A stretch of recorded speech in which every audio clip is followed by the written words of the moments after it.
Management ನೀನು ನೋಡ್ತಾ ಇದ್ರೆ ಎಕ್ಕಡದಲ್ಲಿ ಹೊಡಿತಾನಲ್ಲ ಬಂದರೆ ನನ್ನ ಎದುರುಗೀಗ ನಾಚಿಕೆ ಅಂದರೆ ನಾಚಿಕೆ ಮೆಟ್ಟಲ್ಲಿ ಹೊಡೆದ್ರೂ ಯೋಗ್ಯತೆ ಇಲ್ಲ ನಿಮ್ಗೆಲ್ಲ ನನ್ನ ಮಕ್ಕಳ ನಾಚಿಕೆ ಆಗಬೇಕು ನಿಮ್ಮ ಜನ್ಮಕ್ಕೆ ನಿಮ್ಮ ಸರ್ಕಾರಕ್ಕೆ. First of all Tumakuru district ಹಾಸ್ಪಿಟ್ಲಿಗೆ ನಾಚಿಕೆ ಆಗಬೇಕು. ಮತ್ತೆ ಡಾಕ್ಟರ್ ಕೇಳಿದ್ರೆ ಅವ್ರಿಗೆ ನೆಟ್ ಕನ್ನಡ ಬರಲ್ಲ, ಅವನು ಒಳಗೆ ಡಾಕ್ಟ್ರು ಅಂತ ಕೂತವನೆ. 10 ಸರಿ ಸ್ಟ್ರೆಚರ್ ಕೇಳಿದ್ದೀನಿ ಸರ್. ಒಬ್ಳು ನರ್ಸು ಹಂಗೋದ್ರೆ ಅವಳು ನನಗೆ ಗೊತ್ತಿಲ್ಲ, ಇನ್ನೊಬ್ಳನ್ನ ಕೇಳಿದ್ರೆ ಇನ್ನೊಬ್ಳನ್ನ ಕೇಳು ಅಂತಾರೆ.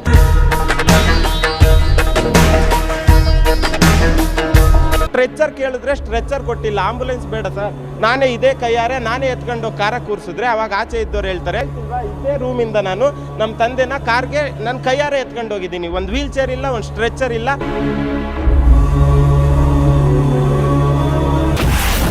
ಜಿಲ್ಲಾಸ್ಪತ್ರೆಯಲ್ಲಿ ಆಂಬ್ಯುಲೆನ್ಸ್ ಇಲ್ಲದೆ ರೋಗಿಗಳ ಪರದಾಟ.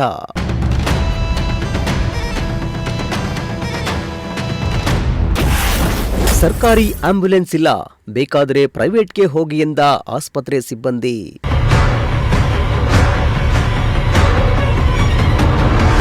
ಬಡವರಿಗಾಗಿಯೇ ಸರ್ಕಾರಿ ಆಸ್ಪತ್ರೆ ಇರೋದು. ಆದರೆ ಸರ್ಕಾರಿ ಆಸ್ಪತ್ರೆಯಲ್ಲಿ ಬಡ ರೋಗಿಗಳಿಗೆ ಯಾವ ರೀತಿಯ ಚಿಕಿತ್ಸೆ ಸಿಗ್ತಾ ಇದೆ ಅನ್ನೋದು ಪ್ರಶ್ನೆಯಾಗಿದೆ. ಯಾಕಂದ್ರೆ ತುಮಕೂರಿನ ಜಿಲ್ಲಾಸ್ಪತ್ರೆಯಲ್ಲಿ ಸರಿಯಾಗಿ ಸರ್ಕಾರಿ ಆಂಬ್ಯುಲೆನ್ಸ್ ಸೇವೆ ಇಲ್ಲದೆ ದೂರದ ಊರುಗಳಿಂದ ಬರುವ ರೋಗಿಗಳು ಪರದಾಡುವಂತಹ ಪರಿಸ್ಥಿತಿ ನಿರ್ಮಾಣವಾಗಿದೆ.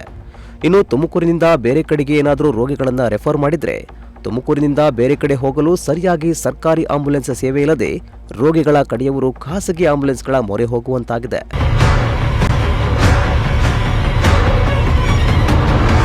ಹೌದು, ದೂರದ ಊರುಗಳಿಂದ ತುಮಕೂರು ಜಿಲ್ಲಾಸ್ಪತ್ರೆಗೆ ಬರುವ ರೋಗಿಗಳನ್ನ ಏನಾದರೂ ಬೆಂಗಳೂರು ಅಥವಾ ಬೇರೆ ಆಸ್ಪತ್ರೆಗಳಿಗೆ ರೆಫರ್ ಮಾಡಿದ್ರೆ ರೋಗಿಗಳನ್ನ ಕರೆದುಕೊಂಡು ಹೋಗಲು ಜಿಲ್ಲಾಸ್ಪತ್ರೆಯಲ್ಲಿ ಸರ್ಕಾರಿ ಆಂಬ್ಯುಲೆನ್ಸ್ಗಳು ಇಲ್ಲದೆ ರೋಗಿಗಳ ಕಡೆಯವರು ಖಾಸಗಿ ಆಂಬ್ಯುಲೆನ್ಸ್ಗಳ ಮೇಲೆ ಅವಲಂಬಿತವಾಗುವಂತಹ ಪರಿಸ್ಥಿತಿ ತುಮಕೂರು ಜಿಲ್ಲಾಸ್ಪತ್ರೆಯಲ್ಲಿ ನಿರ್ಮಾಣವಾಗಿದೆ.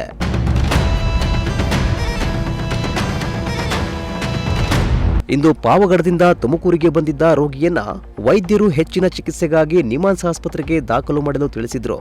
ಆದರೆ ಜಿಲ್ಲಾಸ್ಪತ್ರೆಯಲ್ಲಿ ಸರ್ಕಾರಿ ಆಂಬ್ಯುಲೆನ್ಸ್ ಇಲ್ಲದೆ ರೋಗಿ ಕಡೆಯವರು ಗಂಟೆಗಟ್ಟಲೆ ಕಾಯುವಂತಹ ಪರಿಸ್ಥಿತಿ ನಿರ್ಮಾಣವಾಗಿತ್ತು. ಸರ್, ಇಲ್ಲಿ ಗೌರ್ಮೆಂಟ್ ಆಂಬ್ಯುಲೆನ್ಸ್ ಇಲ್ವಂತೆ, ಪ್ರೈವೇಟ್ ಆಂಬ್ಯುಲೆನ್ಸ್ ಮಾಡ್ಕೊಂಡು ಹೋಗ್ಬೇಕಂತೆ. ಪ್ರೈವೇಟ್ ಆಂಬ್ಯುಲೆನ್ಸ್ ಅವ್ರು ಕೇಳಿದ್ರೆ 5,000-6,000 ರೂಪಾಯಿ ಬಿಲ್ ಹೇಳ್ತಾರೆ. ಇಲ್ಲಿ ಗೌರ್ಮೆಂಟ್ ಹಾಸ್ಪಿಟ್ಲಿಗೆ ಏನಕ್ಕೆ ಬರಬೇಕು? ದುಡ್ಡಿದ್ರೆ ಪ್ರೈವೇಟ್ ಹಾಸ್ಪಿಟ್ಲಿಗೆ ಹೋಗಿ ಪ್ರೈವೇಟಿಂದನೇ ಮಾಡ್ಕೊಂಡು ಹೋಗ್ತಾಯಿದ್ರು. ಅದನ್ನು ಡಾಕ್ಟ್ರನ್ನ ಕೇಳಿದ್ರೆ ಅವರು ಅದೇ ಹೇಳ್ತಾರೆ, ಪ್ರೈವೇಟ್ ಆಂಬ್ಯುಲೆನ್ಸ್ ಮಾಡ್ಕೊಂಡು ಹೋಗಿ ಅಂತ. ಇವಾಗ ಬಂದು ಇವರು ಡಿಪಾರ್ಟ್ಮೆಂಟ್ ಅವ್ರ ಹತ್ರ ಸ್ವಲ್ಪ ಜೋರಾಗಿ ಗಲಾಟೆ ಮಾಡಿ ಕೇಳಿದ್ದಕ್ಕೆ 1,800 ರೂಪಾಯಿ ಕಟ್ಟಿ ಫೀಸು, 20 ನಿಮಿಷ ವೆಯ್ಟ್ ಮಾಡಿ ಬರುತ್ತೆ ಅಂತ ಹೇಳ್ತಾ ಇದ್ದಾರೆ. ಇನ್ನೂ 20 ನಿಮಿಷ ವೆಯ್ಟ್ ಮಾಡ್ತೀವಿ. ಆ ಪೇಷಂಟ್ಗೆ ಏನಾದರೂ ಆದರೆ ಇವರೇ ರೆಸ್ಪಾನ್ಸಿಬಿಲಿಟಿ ಮಾಡಬೇಕಾಗುತ್ತೆ. ಸರ್, ನಾವು ಬಂದು ಇಲ್ಲಿ 2.5 ಅವರ್ 3 ಅವರ್ ಆಗಿದೆ ಸರ್. ಅವಾಗಿಂದನೂ ಕರ್ಕೊಂಡೋಗಿ ಅಂತ ಹೇಳ್ತಾ ಇದ್ದಾರೆ. ಕಾರಲ್ಲಿ ಕರ್ಕೊಂಡು ಹೋಗ್ತೀವಿ ಅಂದರೆ ಇಲ್ಲ ಆಕ್ಸಿಜನ್ ಹಾಕೊಂಡು ಹೋಗ್ಬೇಕು ಅಂತವ್ರೆ. ಪೇಷಂಟು ಕ್ರಿಟಿಕಲ್ ಇದೆ, ನಿಮಾನ್ಸ್ ಹಾಸ್ಪಿಟ್ಲಿಗೆ ಬರೆದಿದ್ದಾರೆ. ಗೌರ್ಮೆಂಟ್ ಹಾಸ್ಪಿಟ್ಲಲ್ಲಿ ಆಂಬ್ಯುಲೆನ್ಸ್ ಇಲ್ಲ ಅಂತ ಹೇಳ್ತಾ ಇದ್ದಾರೆ. ಇಲ್ವಂತೆ ಸರ್, ಇರೋದೇ ಒಂದೇನಂತೆ, ಒಂದೇ ಆಂಬ್ಯುಲೆನ್ಸ್ ಇರೋದಂತೆ. ಹೇಳಿದ್ರು. ಇವಾಗ ಮಾತಾಡಿದ್ದಕ್ಕೆ 1,800 ರೂಪಾಯಿ ಪೇ ಮಾಡಿ ಗೌರ್ಮೆಂಟ್ ಆಂಬ್ಯುಲೆನ್ಸ್ ಬರುತ್ತೆ, 20 ನಿಮಿಷ ವೆಯ್ಟ್ ಮಾಡಿ ಅಂತ ಹೇಳಿದ್ದಾರೆ. ವೆಯ್ಟ್ ಮಾಡ್ತೀವಿ. ಇನ್ನು ಈ ಬಗ್ಗೆ ರೋಗಿ ಕುಟುಂಬಸ್ಥರು ಮಾತನಾಡಿ, ತುಮಕೂರು ಜಿಲ್ಲಾಸ್ಪತ್ರೆ ಹೇಳಿಕೊಳ್ಳೋಕೆ ಮಾತ್ರ ದೊಡ್ಡ ಆಸ್ಪತ್ರೆ ಅಷ್ಟೇ, ಆದರೆ ಇಲ್ಲಿ ರೋಗಿಗಳನ್ನ ಸಾಗಿಸೋಕೆ ಸರ್ಕಾರಿ ಆಂಬ್ಯುಲೆನ್ಸ್ ಸೇವೆ ಇಲ್ಲ. ಕೇಳಿದ್ರೆ ನಮ್ಮಲ್ಲಿ ಆಂಬ್ಯುಲೆನ್ಸ್ ಇಲ್ಲ, ಇರೋದೇ ಒಂದು, ಅದು ಬೇರೆ ಕಡೆಗೆ ಹೋಗಿದೆ, ಬೇಕಾದ್ರೆ ಖಾಸಗಿ ಆಂಬ್ಯುಲೆನ್ಸ್ನಲ್ಲಿ ಹೋಗಿ ಎಂದು ಸಿಬ್ಬಂದಿಗಳು ಮತ್ತು ಡಾಕ್ಟರ್ಗಳು ದರ್ಪ ತೋರುತ್ತಾರೆ. ಆದರೆ ಸ್ಟ್ರೆಚರ್ ಮತ್ತು ವೀಲ್ ಚೇರ್ ಕೇಳಿದ್ರು ಕೂಡ ಯಾರು ಕೊಡಲ್ಲ. ಇಷ್ಟು ದೊಡ್ಡ ಆಸ್ಪತ್ರೆ ಕಟ್ಟಿ ಒಂದು ಸರಿಯಾದ ಆಂಬ್ಯುಲೆನ್ಸ್ ಸೇವೆ ಇಲ್ಲ ಅಂದ್ರೆ ಹೇಗೆ ಎಂದು ಜಿಲ್ಲಾಸ್ಪತ್ರೆ ಆಡಳಿತದ ವಿರುದ್ಧ, ಸರ್ಕಾರದ ವಿರುದ್ಧ ಆಕ್ರೋಶ ಹೊರಹಾಕಿದ್ದಾರೆ. ತುಮಕೂರು ಗೌರ್ಮೆಂಟ್ ಹಾಸ್ಪಿಟ್ಲಿಗೆ ನಾವು ನಮ್ಮ ತಂದೆನ ಕರ್ಕೊಬಂದಿದ್ವಿ. ತೀರಾ ಸೀರಿಯಸ್ ಆಗಿದ್ದಾರೆ. ನಿಮಾನ್ಸ್ಗೆ ಬರ್ಕೊಟ್ಟಿದ್ರು. ಇಲ್ಲಿ ಡಾಕ್ಟ್ರನ್ನ ಕೇಳಿದ್ರೆ ಬಂದು ನಾವು ಮೂರು ಗಂಟೆ ಆಯಿತು, ಸೀರಿಯಸ್ ಆಗಿದ್ದಾರೆ, ಆಕ್ಸಿಜನ್ ಹಾಕಿದ್ದಾರೆ, ಬೆಡ್ ಮೇಲೆ ಮಲಗಿಸಿದ್ದಾರೆ. ಆಂಬುಲೆನ್ಸ್ ಕೇಳಿದ್ರೆ ಆಂಬುಲೆನ್ಸ್ ಇಲ್ಲ ಅಂತಿದ್ದಾರೆ. ಪ್ರೈವೇಟಾಗಿ ಹೋಗಿ, ಪ್ರೈವೇಟಲ್ಲಿ ಹೋಗಿ ಕೇಳಿದ್ರೆ 6,000-7,000 ಕೇಳ್ತಿದ್ದಾರೆ. ಗೌರ್ಮೆಂಟ್ ಇಲ್ವಾ ಸರ್ ಅಂತ ಅಂದರೆ ಖುದ್ದಾಗಿ ಇಲ್ಲೊಬ್ರು ಡಾಕ್ಟ್ರ್ ಇದ್ದಾರೆ, ಡಾಕ್ಟ್ರ್ ಹೇಳ್ತಾ ಇದ್ದಾರೆ ಗೌರ್ಮೆಂಟ್ ಇಲ್ಲ, ಗೌರ್ಮೆಂಟ್ ಇರೋದು ಇಡೀ ತುಮಕೂರು ಡಿಸ್ಟಿಕ್ ಹಾಸ್ಪಿಟ್ಲಿಗೆ ಒಂದೇ ಆಂಬುಲೆನ್ಸ್ ಅಂತೆ. ಅದನ್ನು ಎಲ್ಲೋ ಆಚೆ ಹೋಗಿದೆಯಂತೆ, ಅದು ಬರ್ಬೇಕಂದ್ರೆ ಇನ್ನೂ ಗಂಟೆ ಆಗುತ್ತೆ 2 ಗಂಟೆ ಆಗುತ್ತೆ ಅಂತಿದ್ರು. ಈಗ ನೀವು ಪ್ರೆಸ್ನವ್ರು ಬಂದು ಈಗ ನಾವು ಜಗಳ ಮಾಡಿ ಕೇಳಿದ್ಕೆ 2 ಗಂಟೆ 3 ಗಂಟೆ ಅಂದವರು 20 ನಿಮಿಷ ಆಗುತ್ತೆ, 1800 ರೂಪಾಯಿ ಫೀಸ್ ಕಟ್ತೀವಿ ಸರ್. ಗೌರ್ಮೆಂಟ್ದು ಇರೋದು ಒಂದೇ ಹಾಸ್ಪಿಟ್ಲ್, ಒಂದೇ ಆಂಬುಲೆನ್ಸ್ ಅಂತೆ. ಮತ್ತು ಇನ್ನೊಂದು ಸ್ಟ್ರೆಚರ್ ಇಲ್ಲ ಸರ್. ನಾವು ಬೇಜಾರಾಗಿ ಅವ್ರನ್ನ ನೋಡೋಕ್ಕಾಗದೆ ನಡೀರಿ ತಗೊಂಡು ಕಾರಲ್ಲೇ ಕೂರಿಸ್ಕೊಂಡು ಕಾರಲ್ಲೇ ಹೋಗೋಣ ಅಂತ ಸ್ಟ್ರೆಚರ್ ಕೇಳಿದ್ರೆ ಸ್ಟ್ರೆಚರ್ ಕೊಟ್ಟಿಲ್ಲ. ಆಂಬುಲೆನ್ಸ್ ಬೇಡ ಸರ್, ಇದೇ ಕೈಯಾರೆ ನಾನೇ ಎತ್ಕೊಂಡು ಕಾರ ಕೂರಿಸಿದ್ರೆ ಅವಾಗ ಆಚೆ ಇದ್ದವ್ರು ಹೇಳ್ತಾರೆ ಆಕ್ಸಿಜನ್ ಹಾಕಿ ಕರ್ಕೊಂಡೋಗಿ ಅಂತ. ಸ್ಟ್ರೆಚರ್ ಇಲ್ಲ, ಆಕ್ಸಿಜನ್ ಇಲ್ಲ, ಆಂಬುಲೆನ್ಸ್ ಇಲ್ಲ. ಇನ್ನು ಇವ್ರಿಗೆ ನಾವು ಟ್ಯಾಕ್ಸ್ ಕಟ್ಟಿ ಸಂಬಳಗಳು ಕೊಟ್ಟು ಈ ಥರ ಹಾಸ್ಪಿಟ್ಲಿಗೆ ಇನ್ನೇನು ಸೌಲಭ್ಯ ಇದೆ ಸರ್? ಇಷ್ಟು ದೊಡ್ಡ ಹಾಸ್ಪಿಟ್ಲಿಗೆ ಒಂದೇನಾ? ಚಿಕ್ಕ ಸರ್, ಖಂಡಿತ ಸಮಸ್ಯೆ. ಆಂಬುಲೆನ್ಸ್ ಒಂದೇ ಅಲ್ಲ ಸರ್, ಯಾರು ಕರೆಕ್ಟಾಗಿ ರೆಸ್ಪಾನ್ಸ್ ಮಾಡಲ್ಲ. ಹೇಳ್ತಿಲ್ವಾ, ಇದೇ ರೂಮಿಂದ ನಾನು ನಮ್ಮ ತಂದೆನ ಕಾರ್ಗೆ ನನ್ನ ಕೈಯಾರೆ ಎತ್ಕೊಂಡು ಹೋಗಿದ್ದೀನಿ. ಒಂದು ವೀಲ್ ಚೇರ್ ಇಲ್ಲ, ಒಂದು ಸ್ಟ್ರೆಚರ್ ಇಲ್ಲ. ಇನ್ನಿಷ್ಟು ದೊಡ್ಡ ಹಾಸ್ಪಿಟ್ಲಿಗೆ ನಾವು ಟ್ಯಾಕ್ಸ್ ಕಟ್ಟಿ ಸಂಬಳಗಳು ಕೊಟ್ಕೊಂಡು ಏನು ಉಪಯೋಗ ಇವ್ರಿಗೆ?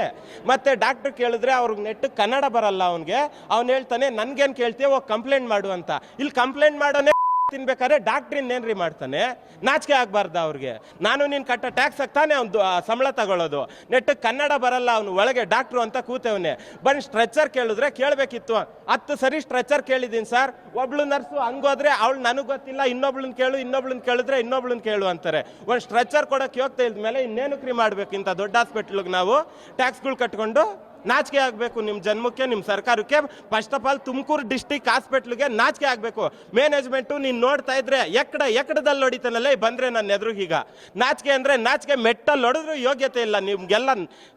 ನನ್ನ ಮಕ್ಕಳ ಇವ್ನು ಡಾಕ್ಟ್ರ್ ಇಲ್ಲೋ ಬಿದ್ದಾನೆ ಸರ್, ಬನ್ನಿ ತೋರ್ಸೋಣ ಅವನೇನು. ಒಟ್ನಲ್ಲಿ ಜಿಲ್ಲೆಯಲ್ಲಿ ಅತಿ ದೊಡ್ಡ ಆಸ್ಪತ್ರೆಯಾಗಿರುವ ಜಿಲ್ಲಾಸ್ಪತ್ರೆಯಲ್ಲಿ ಆಂಬ್ಯುಲೆನ್ಸ್ ಸೇವೆ ಸರಿಯಾಗಿ ಸಿಗದೆ ರೋಗಿಗಳು ಪರದಾಡುವಂತಹ ಪರಿಸ್ಥಿತಿ ನಿರ್ಮಾಣವಾಗಿದ್ದು, ಇನ್ನಾದರೂ ಸಂಬಂಧಪಟ್ಟ ಅಧಿಕಾರಿಗಳು ಇದರ ಬಗ್ಗೆ ಗಮನ ಹರಿಸಿ ಸಮಸ್ಯೆಯನ್ನ ಬಗೆಹರಿಸಿ ಬರುವ ರೋಗಿಗಳಿಗೆ ಅನುಕೂಲ ಮಾಡಿಕೊಡಬೇಕಾಗಿದೆ. ಕ್ಯಾಮರಾ ಪರ್ಸನ್ ಸಂಜಯ್ ಜೊತೆ ಪುನೀತ್, ಪ್ರಜಾಶಕ್ತಿ ಟಿವಿ, ತುಮಕೂರು.